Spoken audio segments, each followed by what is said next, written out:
अकबर बीरबल, हरे घोड़े की कहानी। एक शाम राजा अकबर अपने प्रिय बीरबल के साथ अपने शाही बगीचे की सैर के लिए निकले। वह बगीचा बहुत ही शानदार था। चारों ओर हरियाली ही हरियाली थी और फूलों की भीनी भीनी खुशबू वातावरण को और भी खूबसूरत बना रही थी। ऐसे में राजा को जाने क्या सूझा कि उन्होंने बीरबल से कहा, बीरबल, हमारा मन है कि इस हरे भरे बगीचे में हम हरे घोड़े में बैठकर घूमें। इसलिए मैं तुम्हें आदेश देता हूं कि तुम 7 दिनों के अंदर हमारे लिए एक हरे घोड़े का इंतजाम करो। वहीं अगर तुम इस आदेश को पूरा करने में असफल रहते हो तो तुम कभी भी मुझे अपनी शक्ल न दिखाना। इस बात से राजा व बीरबल दोनों वाकिफ थे कि आज तक दुनिया में हरे रंग का घोड़ा नहीं हुआ है।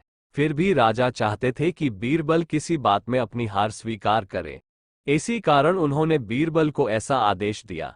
मगर बीरबल भी बहुत चालाक थे। वो भली भांति जानते थे कि राजा उनसे क्या चाहते हैं।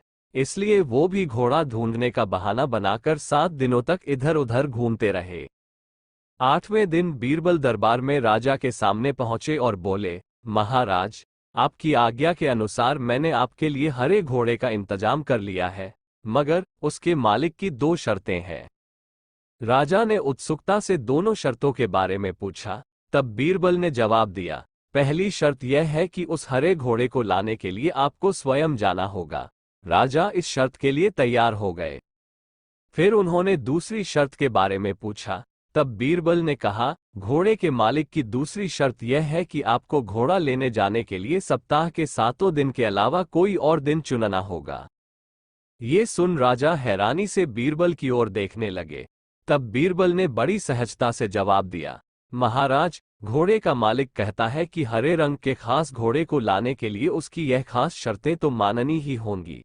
राजा अकबर बीरबल की यह चतुराई भरी बात सुनकर खुश हो गए और मान गए कि बीरबल से उसकी हार मनवाना वाकई में बहुत मुश्किल काम है। कहानी से सीख। ये कहानी हमें ये सिखाती है कि सही सूझबूझ और समझदारी के साथ नामुमकिन लगने वाले काम को भी आसानी से किया जा सकता है।